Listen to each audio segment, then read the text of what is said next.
So, how's your preparations been? Are you ahead? I take it you're heading to the Pro Tour. Absolutely, absolutely. I'll be playing in the Pro Tour. The preparations have been great.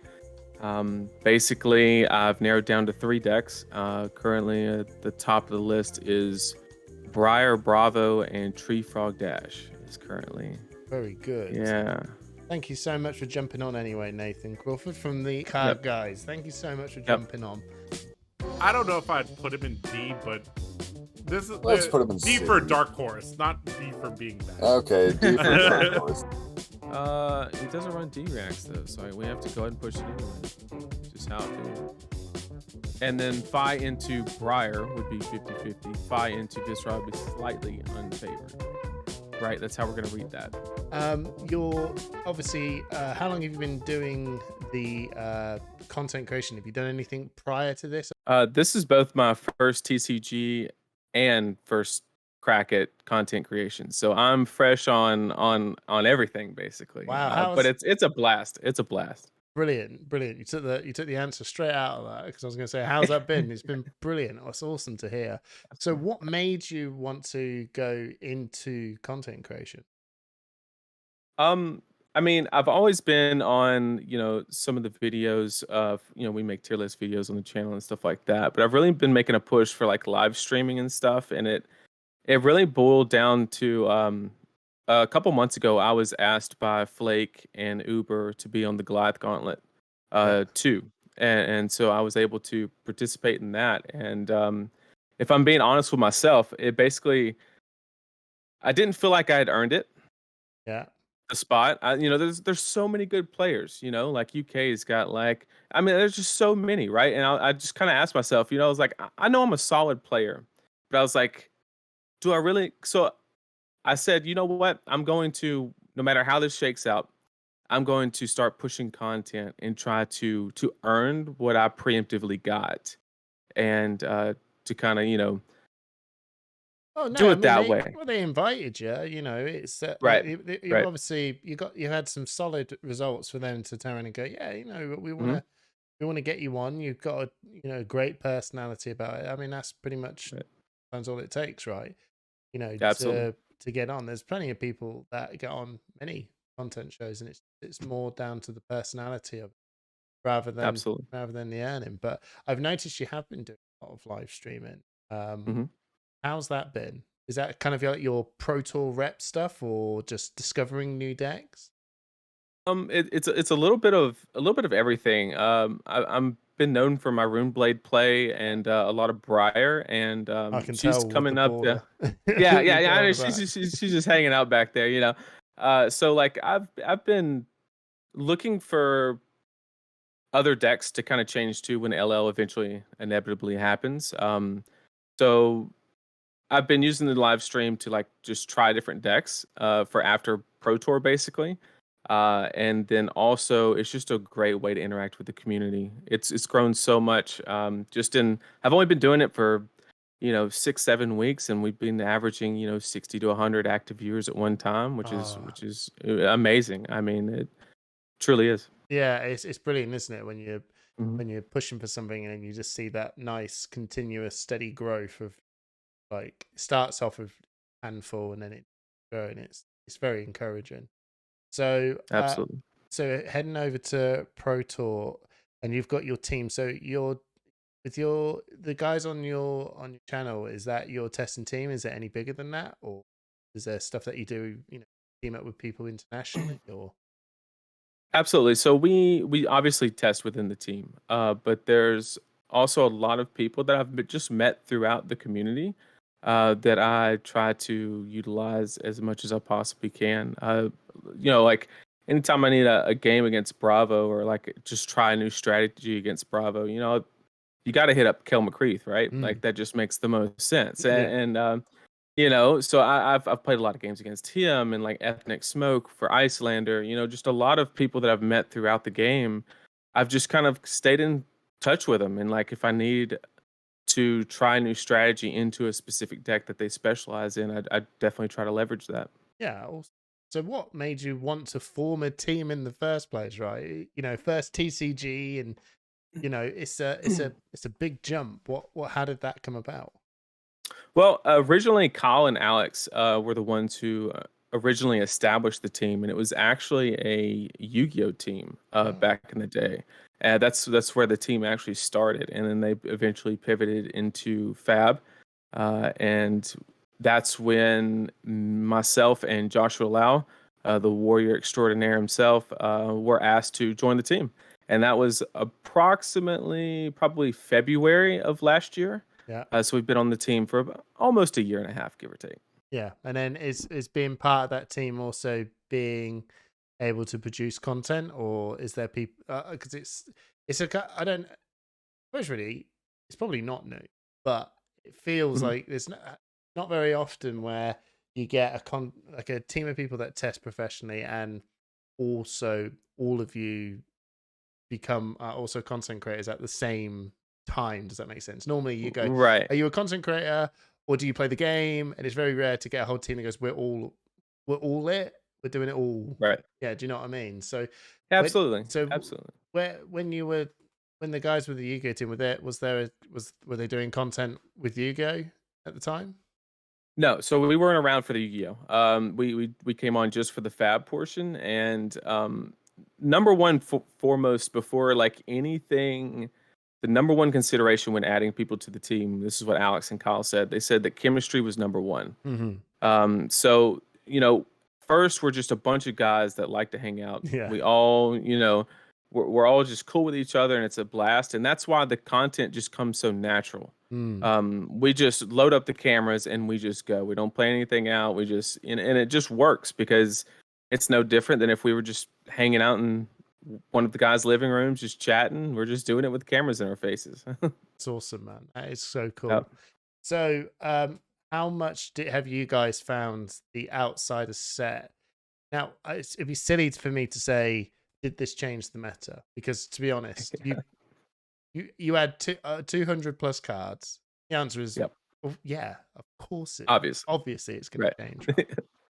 But I kind of like how it isn't drastically shifted. Like, if that makes sense, because if you've seen how all the sets sort of play out, you drop a set and then it seems like a hero in the set becomes the one of the ones to beat, right?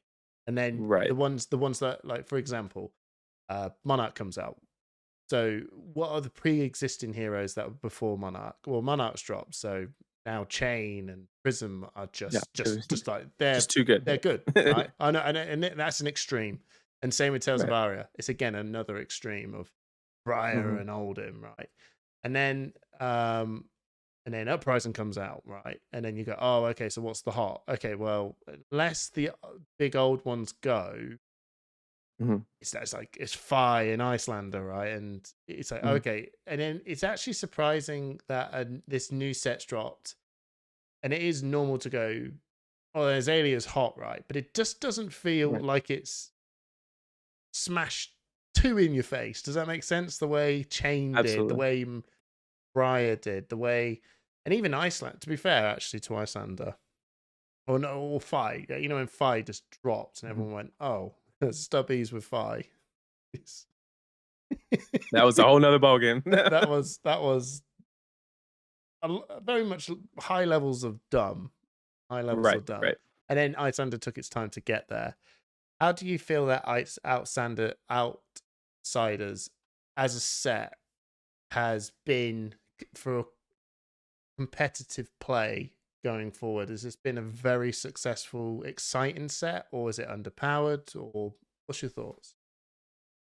I think it's underpowered compared to relative to Monarch and Tales, which is a great thing for the game. If you look at the development cycle of the games, and I might be off a little bit on my time, but like they made Monarch and Tales, and then they got a lot of feedback that the power creep was like a little too much.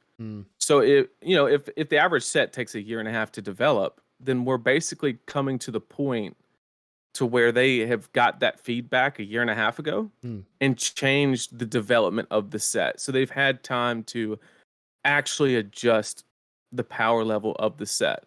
And another thing is they might have just really focused on limited for this set. as a way to like kill two birds with one stone kind of thing. Yeah. And so that's kind of where I'm at. I think they got feedback and they are applying, they're doing exactly what they need to. It's not a bad thing. It's great that not everybody's just moving on to the new heroes. That's fantastic. That's Yeah. exactly where the game needs to be. Yeah, no, I agree. I think there also feels to me, I don't know if you think that's right as well, is that they're kind of letting the living legend system do its thing, right? And letting which I feel the Tales of Aria heroes are like the next lot of people to go, right, the exit's upon you. Please Right. use it, and away you go. Mhm. But it's also funny at the same time that Briar is so close.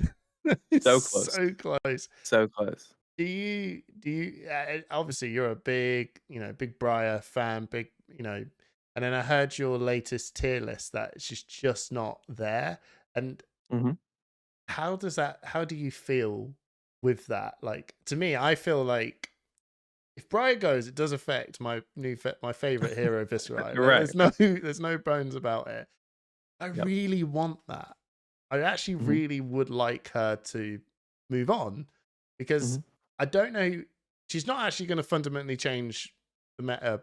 Maybe too much. Maybe I'm maybe understating it. Maybe she's actually just kind of sitting on heroes. I don't think she is.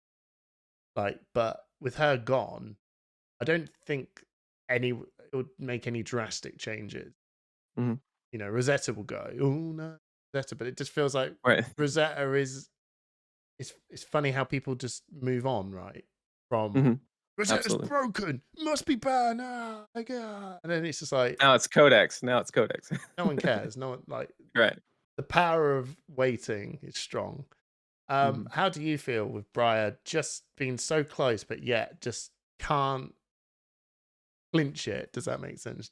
It's just Well, it's bittersweet, like I do want to keep playing her. It's my favorite hero. And I do want the opportunity to play her, but at the same time, I think being a specialist in the game of Flesh and Blood has its pros and its cons. It's not all good. You learn the hero very well, but then you kind of, when a big tournament rolls around, you kind of force yourself into that hero or a very similar hero because all your reps are underneath that hero. So I'm trying to adapt as a player and grow as a player and try to branch out and play basically whatever I believe the best deck is. So I don't want her to go because I want the opportunity to play her, but at the same time, I'm ready to move on. I'm ready yeah, to move on. yeah.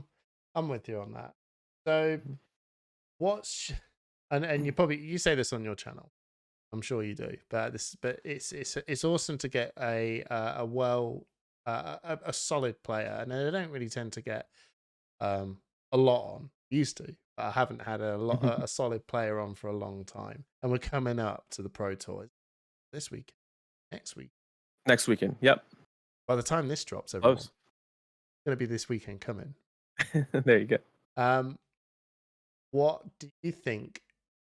I want some bingo. What do you think is going to happen? What hero? And this is the exciting bit, because originally you knew what hero. This time round, what do you think? I know everyone's going to say bloody Oldham, right? I know everyone's going to say Oldham, but I don't think Oldham's going to win. I just don't. Not internationally, not on an international level. Keep it for just America. Right. I could, because this is your demographic, and there's some solid players, and once they lock on to what they're going to do, yeah. But you throw the whole world in it. I don't think Oldham's going to do things up. What do you think? Right. Currently, I do know who. Just like you say, Oldham won't win it. I know for a fact Azalea will not win it. It's a tall order. Yeah. I just think that her game plan is so linear, and everybody, when they first began their testing process, that was kind of like the first problem everybody solved. Was like, how do we handle Azalea, whether it be Oasis, other prevention mechanics, or reinforce the line, whatever the case may be. And then they started fixing the other problems. I think everybody's had an answer for Azalea for quite some time. I'm not expecting her to perform well at PT. Oldham just has the widest toolkit. That's the only thing that's, to me, that says he's got a good shot. I do agree with you. I think Oldham, there'll be more Oldham in the top 8 than anything, but I do think that he won't win it. No. And I want him think to, because I somebody, kind of want him so much closer to living legend just to get him out of here. Absolutely. But I think that anybody that can get into the top 8 with the multiple Oldhams and have a really strong game plan into them, whoever that hero that person's on, I think they have the best chance of succeeding. Yeah, no, I think that's a good call. I feel like more than ever now we're actually seeing events show up with literally a good spread. I've never seen an event where he literally just gone, well, there's 2 of the same hero, and then everyone else is totally different. And then right. That to me just screams so much diversity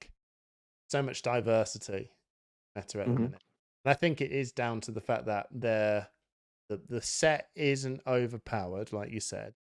We've got some strong cards to push some heroes in that has made certain other heroes that were pretty good, like for example, Fi.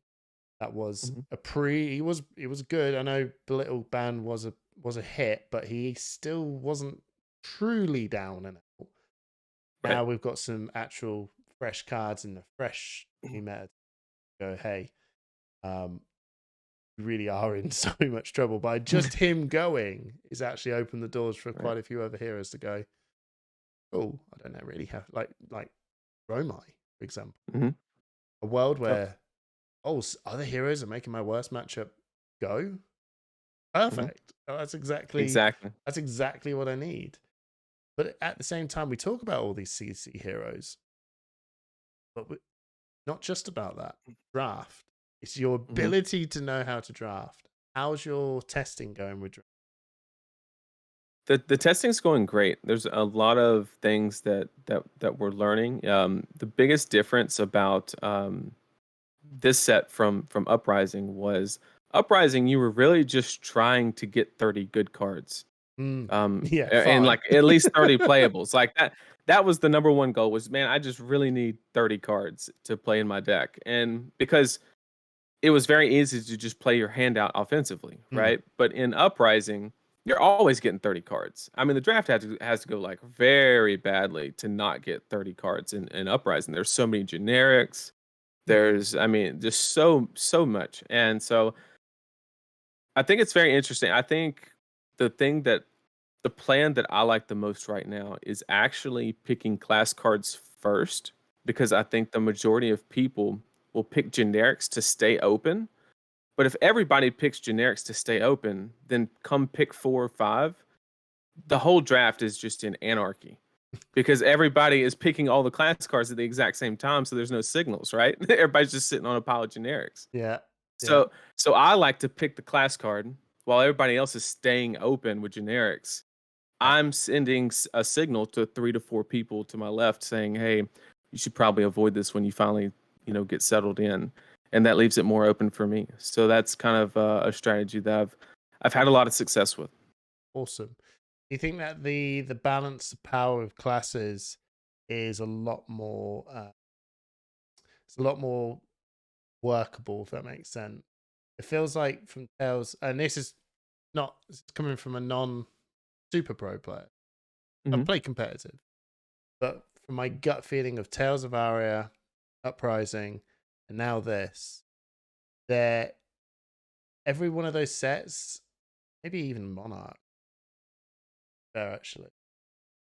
Prism had Heralds, so, yeah.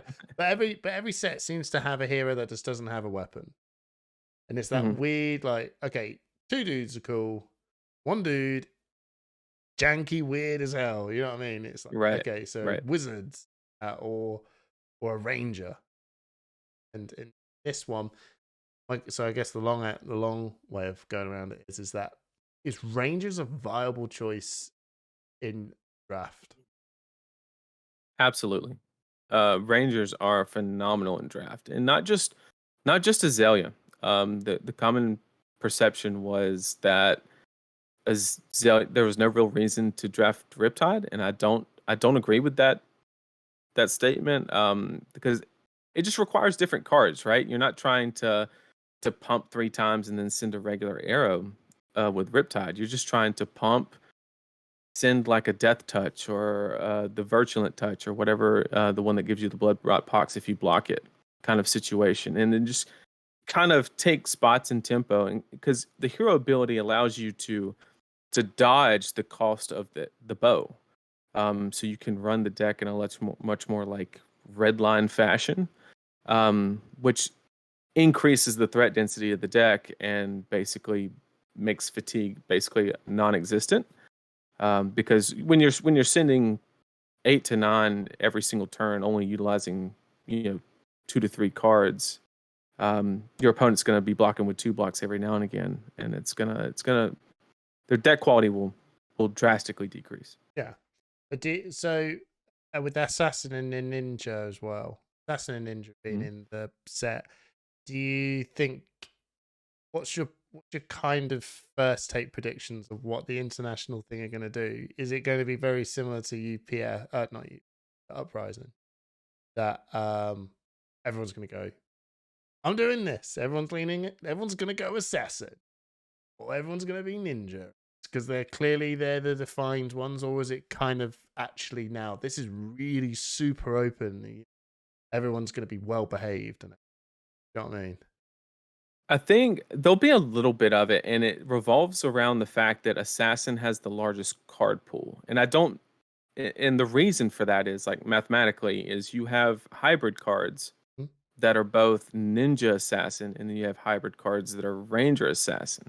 You don't have any hybrid cards that are Ranger Ninja, right? Yeah. So there's overlap in the Assassin class that has the most wide open pool. So your draft pods will very easily get 4 assassins in them. And that's not wrong. That's not incorrect. It's actually because of the amount of cards, like a 1 of 3 assassin in a pod has a very good chance of taking the pod down. Which historically has not been the case. You've had a very weak deck if you're a 1 of 3. So I think that a lot of people will feel safer drafting assassin because they know that there's more cards, but it's not necessarily because of the power level. I think literally as long as you know how to draft each hero correctly and the tools that hero utilizes the best, I think you pick up on the signs. For example, let's say I said I'm going straight for assassin in this draft, right? Yeah. And That's it. I don't so care. yep. I'm just gonna force assassin, and somebody passes me a red prowl. But more importantly, somebody passes me a red prowl, but there's another assassin card missing, right? Well, red prowl is probably the #1 priority pick for Arachne, but not Azuri, because Azuri wants the dominate one and all that stuff. So from that moment on, I can make the quick decision to say, okay, I'll just draft Arachne. So it's important to not being correct within the class is not as important as being correct in the heroes within the class. Yeah. That's the most important part because they're looking for totally different things. Yeah. No, I hear you. Yep. Having 6 heroes in a draft, that's brand new. Do you think that's actually massively opened up the field a bit more rather than being, pigeonholed to 3? Which I think that's for me what makes Uprising very, very stark and linear in a way. Maybe not the right word, but you've got Welcome to Rathe that has 4 heroes completely, and loads of and the craziest generics ever. Like, Right. the craziest generics ever, which is probably the strongest bit. And Arcane Rising, fuck no. That's that's Wild West town. And then with the talents with Monarch, I know they're all very totally different things, but the talents in Monarch having 4 heroes and 2 different talents in And then Tales of Aria, yeah, that we're back. We're going down to 3 heroes, but it is 3 heroes, but the element really was just a big Right. sort of nice open. Everything's hybrid. Everything, you know, let's make it all kind of hybrid, where your hero is all hybrid things and you mix and match. And then they went Uprising is no hybrid stuff. It's just 3 heroes. There's your lane. It's you know, not that many generics. Do you know what I mean? Like the idea of just going, we are so locked into this so quick. And then with Outsiders, they went 6 heroes with some mixing. It just kind of feels like they've dipped in on a bit of what Tales of Aria wants to do, a bit of what it just sounds like they just dipped some of the best bits from other things and kind of here we go. Do you think having 6 heroes in a draft is something you normally want to see, or do you feel like it's just this experience alone? I think it's great, and I think you kind of hit the nail on the head. If you zoom out, Tales of Aria is basically a six hero draft, right? There's only 3 heroes, but and I don't mean just there's 3 elements and 3 heroes. It's literally the exact same. For example, Oldham wants your Earth Blues, right? Because he wants to be able to activate his hero ability to cancel out the arcane damage on the Rosetta, right? Whereas Briar wants the more aggressive, red Earth cards.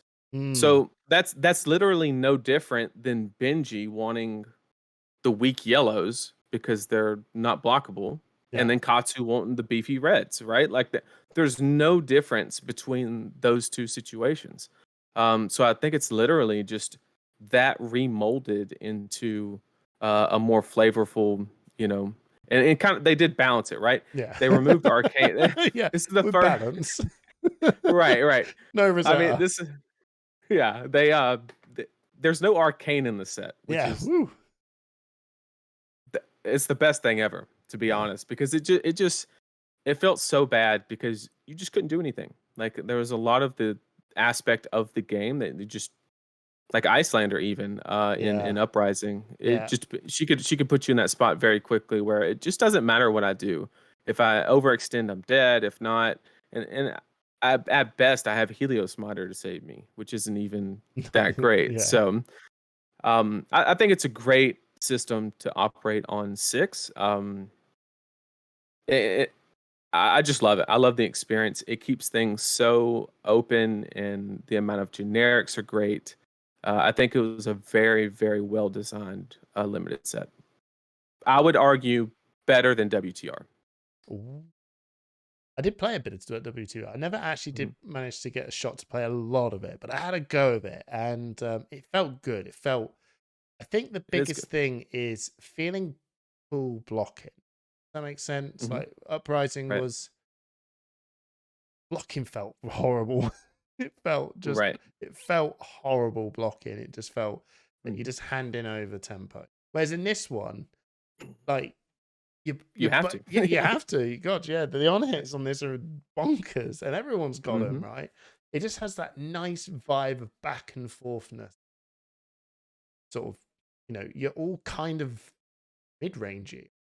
There isn't really and I suppose really someone's going to say, "Oh, you're talking big nonsense," but I still think everyone, it's ridiculous to kind of keep a full grip unless you're ninja. Full grip is where you want to be, but even then, it's still kind of like the old control Katsu vibes where you go, you know what, actually, just being able to I can actually block just a little bit. And just being able to just dig in and trying to go over and stuff, that it feels genuinely quite great. This set, like just playing it feels so good. Did you go to Pro Tour 1 and Pro Tour 2? I did. I attended both. Yep. So this Pro Tour coming up this weekend. I know it's not this weekend. It is this weekend for you, for the viewers. Is this the most excited you've been to go to a Pro Tour in the realms of competitive, like, where we are in the meta, where we are in the draft? Does this feel like the best one compared to the other two? 100%. It's not even close. other than the location, I'd rather go to I Europe don't- again. Yeah, yeah. I like Lil was amazing. It was a great trip. It was so much fun. I heard it was and really I, hot though. it was. And it's not that I dislike Baltimore. It's just I could go to Baltimore anytime I wanted. You know, I need a reason to go to Europe, right? So Well, yeah. So that's right. We'll be there. We'll Yeah. be there. So yeah, I think that I'm super excited. It does seem like both in Classic Constructed and Outsiders, it seems like there's never been a format for both that will reward preparation and testing than ever before in the game. At least for as long as I've been playing it. I've been playing since Monarch, and I've never been in a situation because there's just always been like a very clear, just best deck, typically, or even in the draft pod, right? There's been a safe strategy, a very easy one. But does that actually make you more nervous? Because actually, I think a lot of people said this is actually more nerve wracking going into it because there isn't actually someone to go, Right. All right, I gotta nail that. I gotta nail that thing. You know, the other one was Briar, ProTour 1. ProTour 1 is Starvo, right? Starvo, and if you're not Starvo, you're Prism, right? Yep. And then they nerfed Viscerai. And then they went, well, That was the worst. that was the worst. Ugh. Although I get it, but I'm not going to go into it. And then so Right. Chain just went, Chain Briar. We'll take your spot, Viscerai. So that was it. Be one of them, you know. Just be Starvo, really. But just be one of them. Right. And then Pro Tour, I still thought Pro Tour 2 was slightly, in my head, like, oh no, kind of open. And then when you actually looked, you went, it's Briar. If you ain't Briar, you know, you're toast. Now, you know what you're going for. Yeah. How nervous are you going into this? Do you know what you're doing now? Do you know who you're taking? You don't have to say, by the way. Yeah, I could say that I've narrowed it down to 3. That's Bravo, Tree Frog Dash, and Briar. Are my 3 that are. I'm like 90%. Didn't you in your tier list say Tree Frog Dash? Not it. Didn't you? I was literally listening to that, and you went Tree Frog Dash. If you take that, you don't know what's going on, and now I'm hearing it going. Bro, he's changed his mind. You are allowed to change your mind. yeah. So about that. About that. So for those of you who don't know, I think my exact words were, if you bring Tree Frog Dash to Pro Tour, I think you don't have a good understanding of what's happening in the meta. It was like my exact words. Yeah, and then T. I'm taking Tree Frog. And so T, which is on, and so T from Magnolia Gaming is a teammate of Jacob Ball, which created the deck that top-aided the US Nats. Yeah. He at me on Twitter. He said, "Oh, look, man, you calling me out here?" And then I was like, I could be wrong. And then I did I did a live stream where I did like a mathematical like matchup chart on one of the live streams, and it mathematically came out to be the best deck. And I immediately went, I told everybody in chat to at T and get him in here, and he hopped in, and I was like, look, T, I was 100% wrong. Tree Frog Dash is actually a really good deck, just based off of the math behind the matchups. And it's I think your biggest worry is the clock. It is typically longer matchups. That was a problem. Right. It's basically, so a lot of the Dromai players just think they have the Guardian matchup like locked up. And like there's still a debate happening there. But like Tree Frog Dash, that's been settled. Like Tree Frog Dash is free into Oldham. Yeah. Like it's just like, well, you can have that debate if you want, but it's just the easiest. It's literally Fi into Dromai is basically how easy it is. Yeah, because it's the Fi Dromai matchup. Fi turns around and just it wasn't more the Dromai Oldham. But yeah, Fi is turning around going, you really can't sit about. You really don't have that sort of like. I push past with my chain of attacks past any amount of damage you. I'll do 1 or 2, and that's actually your worst fucking nightmare. I can do Right. one or two, and you're gonna make me do nothing. Doesn't work. Exactly. But I'm curious, because I think the Dromai Oldham matchup, and that's purely based out of the people that again you sort of get locked into the people you play you testing against, and they convince you this is how it's gonna work, and you're like, oh god, Yep. it's so convincing, and then you go to Pro Tour, and someone will be like, no, it's completely.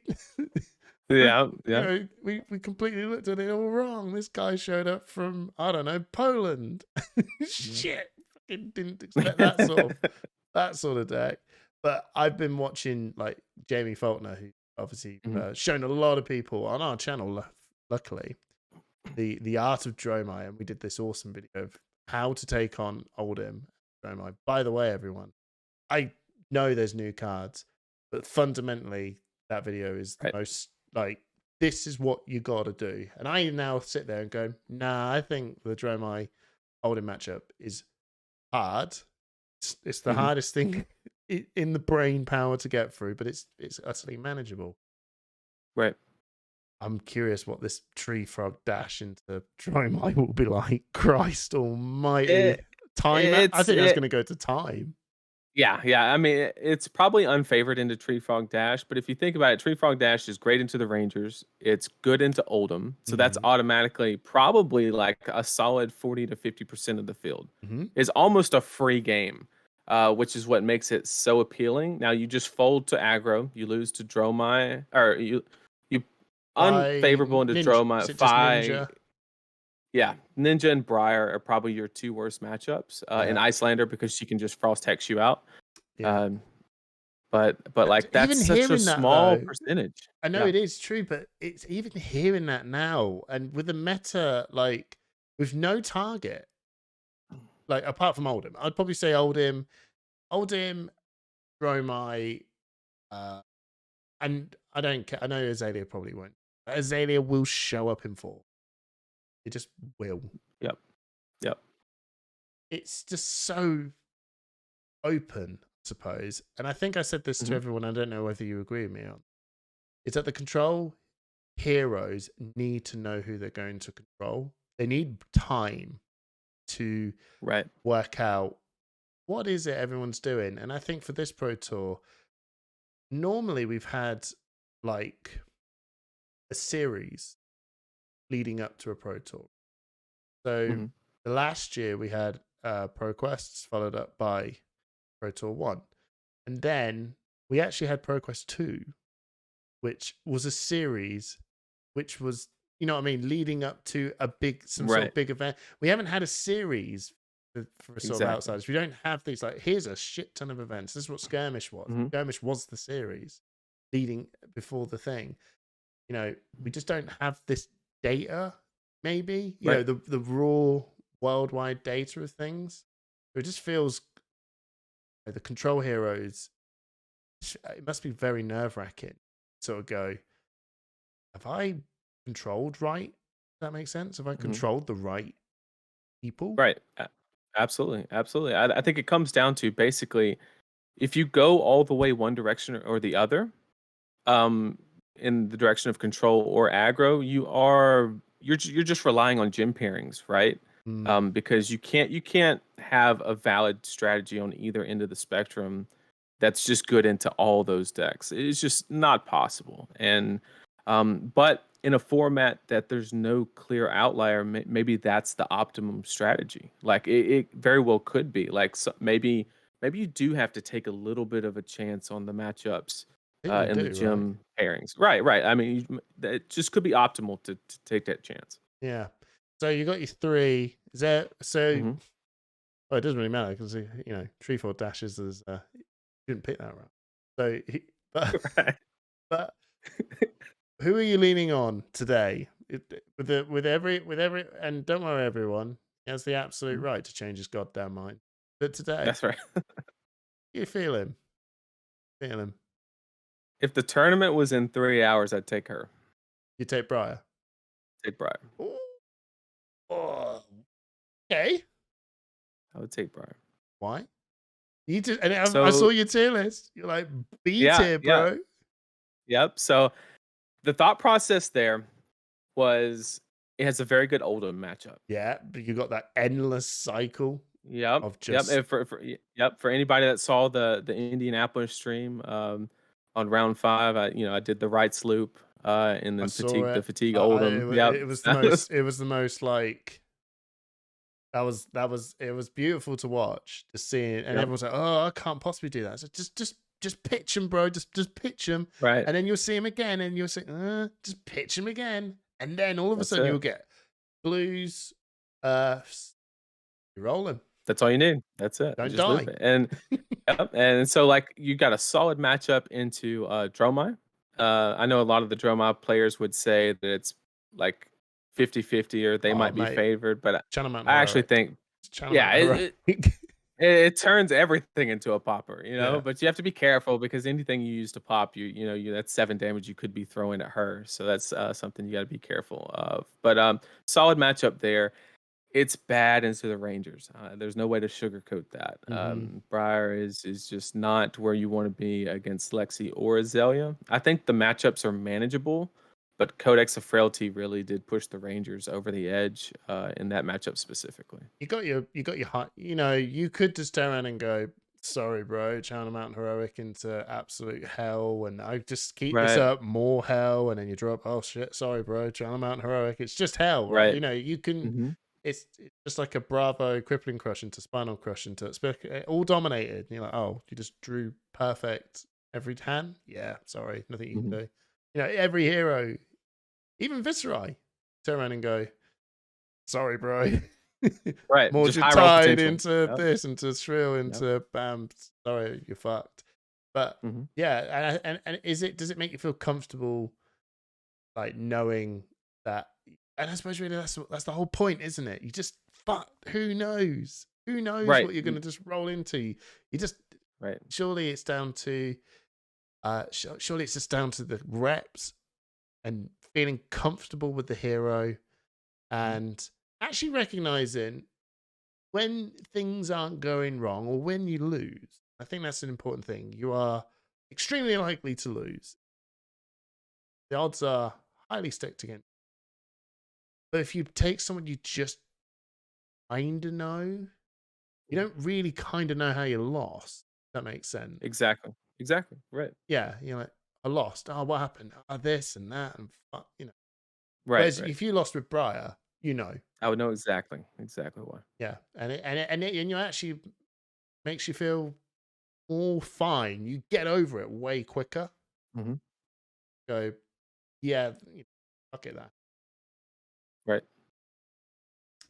Absolutely. What's your I'm gonna end it on this. What's your top 3 things looking forward to seeing at Pro Tour? Top 3 things I'm looking forward to seeing. Top 3 things you want out of Pro Tour.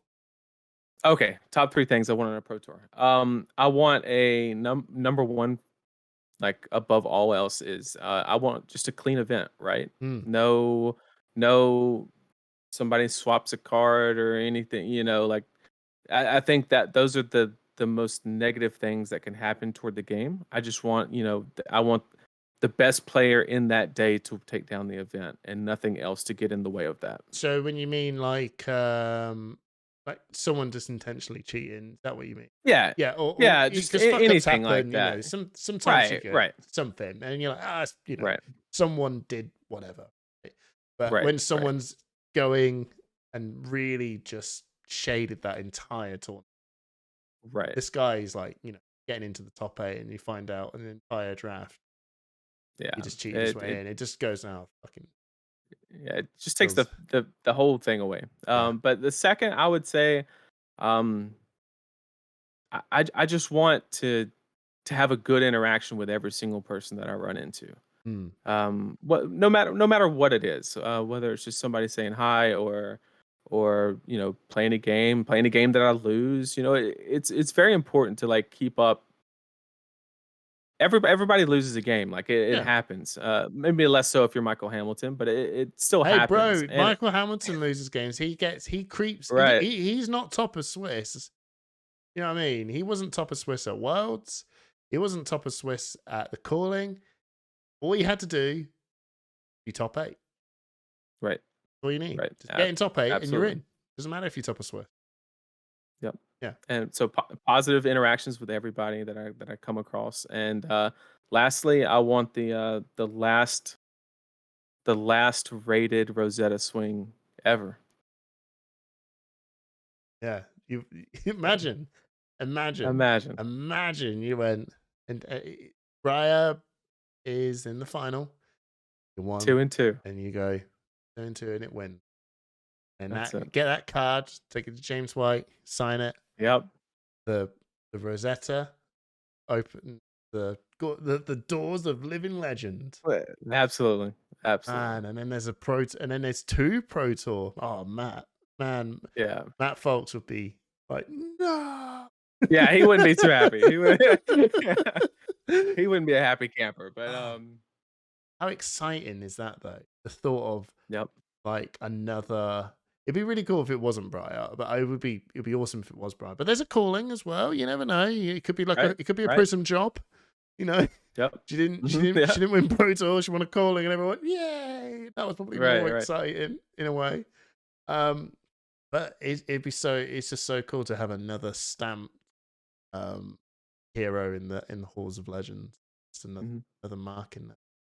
Well, that's awesome. I what a really cool top 3. I was expecting I want to see James White and I want to do that, but Yeah. it was all just tournament based. That's very considerate. That's awesome to hear, bro. Any sort of shout outs, sign offs you want to give before we end this? Sure. Yeah. So, best way to find me is on Twitter at Nathan_TCGZ. That's Link where below. I'm. Yep, that's where I'm definitely the most active as far as communicating with everybody. I do weekly streams on Wednesday, 9 p.m. Eastern on the Card Guyz YouTube channel. We do gameplay, all kind of stuff there. Other than that, shout out to fabrec.gg. That's the official sponsor of the Card Guyz. It's a great statistical deck building website. So many good tools on there. Definitely check that out. And then lastly, just shout out to the Flesh and Blood community. They're so great. It's very difficult to be a content creator because there's a lot of points within the content creation where you really ask yourself why you're doing it, because we obviously enjoy it or we wouldn't do it, but there's the feedback loop sometimes gets a little stagnant and you don't hear back from it. But the Flesh and Blood community, I tell you what, they're the best at letting you know you're doing something great, or if you're not, and that's very important on both sides. So shout out to them. Couldn't do it without them. Yeah, awesome, man. Thank you so much for taking the time to jump on our pokey little UK channel. It means a lot that you wanted to come out, and then I saw your comment saying that you listened to us, which again, it's those weird things that you do. It's exactly what you said. People throwing out these comments saying, I've listened to you, and you sort of go, why, how, like what, for me, you're just like, I do it, I enjoy it, still shocked people turn out and say, I listen to your stuff as well, I listen to your tier list, I've jumped in on your streams as well, and it's always humbling, no matter how big it is, it's always but thank you so much for saying, hey, I want to, and hearing your views coming up for the Pro Tour this weekend. Really exciting. And then everyone who's in the UK, you know who Nathan Crawford is. When you're watching this guy's name go up on stream, root for him, man. Absolutely. Another person to root for. So, dude, thank you so much. Thank you. Thanks for having me. Cheers, guys.